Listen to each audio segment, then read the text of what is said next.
మరణాత అనుదిన మన్నా అను ఆధ్యాత్మిక ప్రతిదిన క్రైస్తవ వర్తమానాల శీర్షికను ఆగక మానక కొనసాగిస్తున్న దేవునికి మా హృదయపూర్వక వందనాలు తెలియజేస్తున్నాం.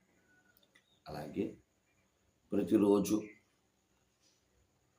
లైక్, షేర్, సబ్స్క్రైబ్ చేస్తూ ప్రతి విధమైన ఫోన్ కాల్స్ ద్వారా, ప్రార్థన విన్నపాల ద్వారా మాకు సన్నిహితులు అవుతున్న సబ్స్క్రైబర్స్ అందరికీ మా హృదయపూర్వక ధన్యవాదాలు. బాగున్నారు కదా? మీలో ఎవరైనా ఇదే మొదటిసారిగా మన ఛానల్ చూసిన వారైతే మన ఛానల్ని లైక్ చేయండి, షేర్ చేయండి, సబ్స్క్రైబ్ చేయండి. దైవ సంబంధమైన కార్యక్రమంలో మీరు కూడా పాల్భాగస్తులు. రండి, ప్రభు సన్నిధానమందు దేవుని వాక్యాన్ని ఆయన పాదముల యొద్ద నేర్చుకుందాం. మన ప్రభువును పరిశుద్ధుడైన యేసు క్రీస్తు వారి అతి శ్రేష్టమైన నామమునకు మహిమ కలుగునుగాక. ఎప్పటి ధ్యాన అంశముగా ఆమోసు గ్రంథము 4వ అధ్యాయము 12వ వచనం. ఆమోసు గ్రంథము 4వ అధ్యాయం 12వ వచనం. కాబట్టి ఇశ్రాయేలీయులారా, మీ ఎడల నేను ఇలాగనే చెయ్యుదును గనుక ఇశ్రాయేలీయులారా, మీ దేవుని సన్నిధిని కనబడుటకై సిద్ధపడుడి. చదవబడిన వాక్యమును మనం ఆగి పరిశీలిస్తే ఆమోసు అనే గ్రంథకర్త ద్వారా ఈరోజు పరిశుద్ధాత్మ దేవుడు మనతో మాట్లాడినారు. ఇశ్రాయేలీలు 70 సంవత్సరాలు బబులోను చెరసాల్లో ఉన్నప్పుడు యెషయా గ్రంథం మొదలుకొని మలాకీ గ్రంథం వరకు ఆయా కాలంలో ఉన్న భక్తులను దేవుడు లేపి చెరసాల తరువాత దేవాలయం కట్టడ ఇవన్నీ కూడా వారి ద్వారా జరిగించి ముగించినట్లుగా మనం చూస్తున్నాం. తన ప్రజలకు నడిపించడానికి, బోధించడానికి దేవుడు చిన్న ప్రవక్తలను, పెద్ద ప్రవక్తలను కూడా వాడుకున్నట్లుగా మనం చూస్తున్నాం. ఇక్కడ ఆమోసు అనే ప్రవక్తని దేవుడు వాడుకోవడానికి గల కారణం ఏంటంటే, తన ప్రజలైన ఇశ్రాయేలీయులను తన వైపుకు తిప్పుకోవడానికి, అనగా ఆయన సన్నిధికి తీసుకురావాలి అన్నది ఒక తృష్ణతో ఈ 4వ అధ్యాయం మనం చూడగలుగుతాం. మీరు అనుకోవచ్చు, దీనికి టైటిల్కి ఇది సంబంధం లేనట్టుగా ఉంది కదా అని. నేనెందుకు మీరెంత కఠినులా, ఇంకా మీరు మారరా అన్న టైటిల్ పెట్టాలి అని నేను ఎందుకు పెట్టుకున్నానంటే, ఈ ఆమోసు గ్రంథం 4వ అధ్యాయంలో ఇక్కడ ప్రభు మాట్లాడుతున్న మాటలు మరొకసారి మనం చూస్తే, కాబట్టి ఇశ్రాయేలీయులారా, మీ ఎడల నేను ఇలాగనే చెయ్యుదును అని అన్నాడు. నేను ఇలాగే చేస్తా.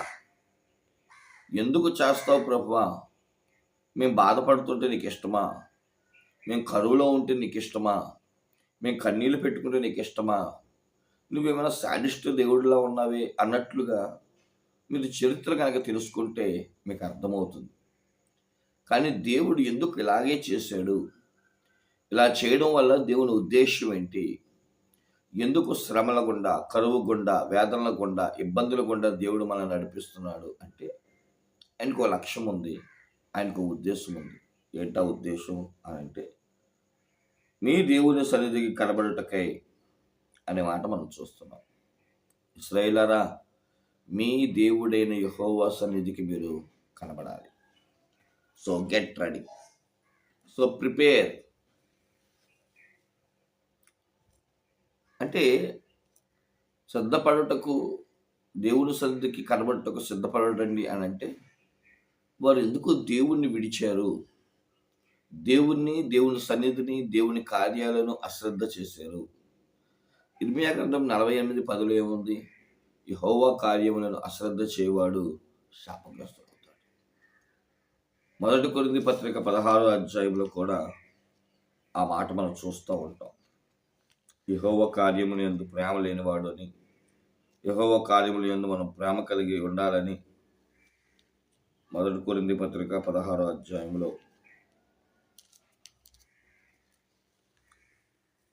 22.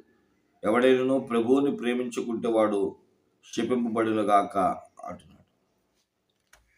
దేవుని ప్రేమించడం అంటే ఆయన సన్నిధిని ప్రేమించడం, ఆయన్ని ప్రేమించడం, ఆయన హత్తుకోవడం, వాక్యాన్ని ధ్యానం చేయడం, ప్రార్థించడం. ఇది దేవుని ప్రేమించడం అంటే. ఇర్మీయా భక్తుడేమో యెహోవా కార్యములను అశ్రద్ధ చేయవాడు శాపగ్రస్తుడు అంటున్నాడు. కొరింథీయులో పౌలు గారు కూడా ఆ మాట తెలియజేస్తున్నాడు. అంటే వారి జీవితంలో ఏదో జరిగింది, అది మనకు తెలిస్తే మనుషుల కఠినులా దేవుడు కఠినుడా అన్నది మనకు అర్థమవుతుంది.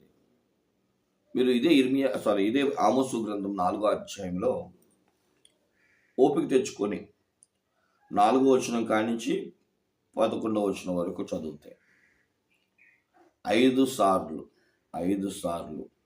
ఏమనుందో తెలుసా? మీరు నా తట్టు తిరిగిన వారు కాదు, అలా చేసినను మీరు నా తట్టు తిరిగిన వారు కాదు అంది. గబగబా లైన్లు చదివేద్దామా రండి. ఆమోసు గ్రంథం మొదటి అసలు దేవుడు ఏం చేశాడు, వాళ్ళని ఏ విధంగా నడిపించాడు, ఏం చేస్తే అయినా మీరు నా తట్టు తిరగలేదు అంటున్నాడంటే మీకు సింపుల్గా ఉండడానికి నేను 6వ వచనం కాడి నుంచి మొదలు పెడుతున్నాను. 6వ వచనం ఆమోసు గ్రంథం 4వ అధ్యాయం మొదటి 6వ వచనం చదువుతున్నా. మీ పట్టణములన్నిటిలోనూ నేను మీకు దంతశుద్ధి కలగజేసినను, మీరున్న స్థలములన్నిటిలో మీకు ఆహారం లేకుండా చేసినను మీరు నా తట్టు తిరిగిన వారు కాదు. వారికి దంతశుద్ధి చేశాడంట, వారికి ఆహారం లేకుండా చేశాడంట. మొక్క మొలవల, తింటాకి తిండి లేదు. ఇలాంటి వారి జీవితంలో దేవుడు ఆహారం లేకుండా చేశాడు, వారు ఆయన తట్టు తిరిగిన వారు కాదు అంటున్నాడు. ఇది మొదటి అనుభవం. కరువు రావడానికి గల కారణం ఆహారము లేదు. ఇక్కడ ఆహార విషయమై కరువు. ఇక రెండవది 7వ వచనం, మరియు కోతకాలమునందు 3 నెలలు వాన లేకుండా చేసితిని. ఒక పట్టణం మీద కురిపించి మరొక పట్టణం మీద కురిపించకపోతిని. ఒక చోట వర్షము కురిసెను, వర్షము లేని చోట ఎండిపోయేను. 2-3 పట్టణముల నీళ్లు త్రాగుటకు ఒక పట్టణమునకే పోగా అచట నీరు వారికి చాలకపోయెను. అయినను మీరు నా తట్టు తిరిగిన వారు కారు. నీళ్లు లేకుండా చేశాడు. అక్కడ 3 పట్టణాలు ఉంటే 2 పట్టణాల మీద లేదా ఒక పట్టణం మీద నీళ్లు కొమ్మరిస్తే ఆ ఒక్క పట్టణంలో అయినా సరే ఆ నీళ్లు తాగి సరిపెట్టుకుంటున్నారు తప్ప ఏంటి ప్రభువా ఆయన దేవుని సన్నిధికి వచ్చి అడగడము లేదు, ఆయన వైపు తిరగడము లేదు. అయినను మీరు నా వైపు తిరిగిన వారు కాదు. ఇది రెండో అనుభవం. ఇక 3వ చూస్తే 9వ వచనం, మరియు మీ సైన్యములను ఎండ తెగులు చేతను కాటుక చేతను నేను పాడు చేసి తిని, గొంగళ పురుగు వచ్చి మీ విస్తారమైన వనములను, ద్రాక్ష తోటలను, అంజూరపు చెట్లను, ఒలీవ చెట్లను తినివేశాను. అయినను మీరు నా తట్టు తిరిగిన వారు కారు. ఇదే యెహోవా వాక్కు. 3వది, 1 ఆహారం లేదు, 2 నీరు లేదు, 3వది సమృద్ధి లేదు. సైన్యములు ఎండిపోయిన ఎండు తెగులు చేత, కాటుక చేత. అలాగే చెట్లు మొక్కలు ఇవన్నిటిని కూడా ఫలభరితం లేదు, తినివేసినట్లు ఎండి కట్టునట్లుగా ఉన్నాయి. అయినను మీరు నా తట్టు తిరగలేదు. ఆహారం లేదు, నీరు లేదు, సమృద్ధి లేదు. 4వది 10వ వచనం, మరియు నేను ఐగుప్తుల మీదకి తెగులు రప్పించినట్లు మీ మీదకి తెగులు పంపించుతుని, మీ దండుపేటలో పుట్టిన దుర్గంధము మీ నాసిక గ్రంథములకు ఎక్కునంతగా మీ యవనలను ఖడ్గము చేత హతము చేయించి మీ గుర్రములను కొల్ల పెట్టించుతుని, అయినను మీరు నా తట్టు తిరిగిన వారు కాదు. తెగుళ్ళు, మరణాలు, జీవం లేదు, సమాధానం లేదు, అసలు మనిషిలో ప్రాణం లేదు. ప్రాణం లేకుండా చేసిన, జీవం లేకుండా చేసిన, మనుషులు మరణింప చేసిన, అయినా మీరు నా తట్టు తిరగల. చిట్ట చివరిది 11వ వచనం, దేవుడు సొదొమ గొమొర్రాలను బోర్ల దోసి నాశనము చేసినట్లు నేను మీలో కొందరిని నాశనము చేయగా మీరు మంటల్లో నుండి తీయబడినట్టు కొరువులైనట్లు తప్పించుకుంటుంది. అయినను మీరు నా తట్టు తిరిగిన వారు కాదు. సమాధానం లేకుండా చేశాడు. మంటలో పడివేసినట్లు, పారిపోయేటట్లు, నాశనం చేసేటట్లుగా చేశాడు. అయినా సరే సమాధానం లేకపోయినా మీరు నా తట్టు తిరగల. 5 విషయాల గురించి దేవుడు మాట్లాడుతున్నాడు.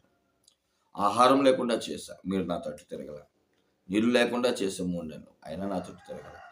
మూడవది సమృద్ధి లేకుండా చేశారు, అయినా మీరు నా తట్టు తిరగల.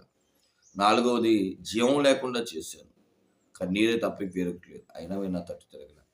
ఇక చిట్ట చివరిది, అసలు మీ జీవితంలో సమాధానం లేకుండా చేశాను, అయినా సరే మీరు నా తట్టు తిరగల.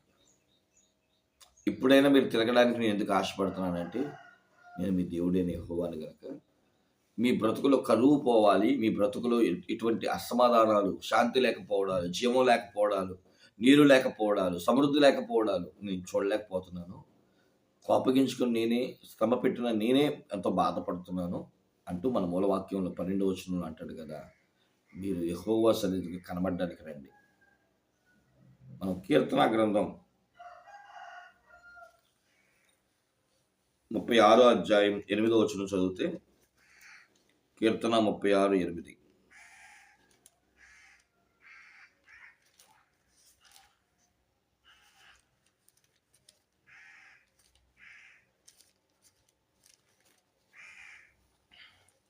నీ మందిరం యొక్క సమృద్ధి వలన వారు సంతృప్తి నొందుదురు, నీ ఆనంద ప్రవాహంలోనిది నీవు వారికి రాగలిచ్చుచున్నావు. నీ యొద్ద జీవపు ఊట కలదు, నీ వెలుగును పొంది ఏ మేలు మేము వెలుగు చూచుచున్నాము. నిన్ను ఎరిగిన వారి ఎడల నీ కృపయు, యథార్థోదయం ఎడల నీ నీతియు ఎడతెగక నిలుపుము అంటున్నాడు. మందిరంలో ఏముంది అంటారు. ఇదే కీర్తన 16:11లో నిత్య సంతోష సమాధానాలు ఉన్నాయి. 92వ కీర్తనలో మనం చూస్తే 10, 11, 12, 14 వచనాల్లో వర్ధిల్లుతామని ఉంది. దేవుని మందిరాన్ని ఎందుకు మానుతున్నాం? ఆదివారం ఆరాధనలు ఎందుకు మానుకుంటున్నాం? ఎందుకు దేవుని మీద అంతగా మనం విరుద్ధముగా ఆయన మందిరాన్ని మానేంతగా మనం ఎందుకు చేసుకుంటున్నాం? అయితే ఒక కారణం చెప్పండి, దేవుని మందిరాన్ని మేము ఎందుకు మానకూడదు అని అంటే, ఇదే ఆమోసు గ్రంథం 4వ అధ్యాయం 13వ వచనంలో ఆయన ఎందుకు ఆరాధించాలంటే, పర్వతములను నిర్మించువాడును, గాలిని పుట్టించువాడును ఆయనే, ఉదయమున చీకటి కమ్ము చేయవాడును, మనుషుల యోచనలను వారికి తెలియజేయవాడును ఆయనే, భూమి యొక్క ఉన్నత స్థలముల మీద సంచరించే దేవుడును, సైన్యములకు అధిపతికి యెహోవా అని ఆయనకు పేరు. ఆయన్నే ఎందుకు ఆరాధించాలంటే, సృష్టికర్తను విడిచి స్రష్టమును మీరు పూజిస్తున్నారు. ఆయన ఎవరో తెలుసా? పర్వతాల దేవుడు, సూర్యచంద్ర చంద్ర మండల అధికారి, చీకటిని ఉదయాన్ని కలగజేసే సర్వోధిపతి, భూమి యొక్క ఉన్నత స్థలములను విమోచించగలిగిన వాడు. ఆయన అంగీకరించాలి, ఆయన తట్టు తిరగాలి, ఆయన సన్నిధికి రావాలి. ఆయన యెహోవా అని పేరు కలిగిన వాడు. స్పష్టములను విడిచి సృష్టికర్తను పట్టుకో, ఆయన సన్నిధికి రా, ఆయన సహవాసానికి వెళ్ళు. ఎందుకంటే నీ కొరకు నా కొరకు కల్వరి శిలువలో రక్తం కాల్చి ప్రాణం పెట్టిన ఆ యేసే నీ కఠిన బాధల నుండి తీసివేసి సన్నిధి యొక్క సమృద్ధిని వాళ్ళని ఇష్టపడుతున్నాడు. ఇప్పుడైనా మన బ్రతుకు మార్చుకుందాం. ఇంకెంతకాలం కఠినంగా బ్రతుకుతాం? అందుకని మరీ ఇంత కఠినమా? మన కఠినాన్ని విడిచిపెట్టి దైవ సన్నిధికి వేగమే పరిగెత్తులాగన ప్రార్థన చేసుకుందామా? తల్లవచ్చండి. మహాపరిశుద్ధుడు అయిన మా తండ్రి, నీకే వందనాలు, స్తోత్రాలు. ఇంతవరకు వాక్యం ద్వారా మీరు మాతో మాట్లాడారు. ఒకవేళ నాతోనే మాట్లాడితే నన్ను క్షమించి మరొక అవకాశం నాకు ఇచ్చి నీ కృపల వర్ధిల్లింప చేయడం యేసుక్రీస్తు అధికారి నామని వేడుకుంటున్నాం మా పరమ తండ్రి, ఆమేన్. మారనాథ. దేవుని కృప, సర్వద సమృద్ధి దీవెన, సన్నిధి భాగ్యము దేవుడు మీకు, మీ కుటుంబాలకు అనుగ్రహించిన కాక. Amen. God bless you. God bless India. May God bless the Christianity. Amen.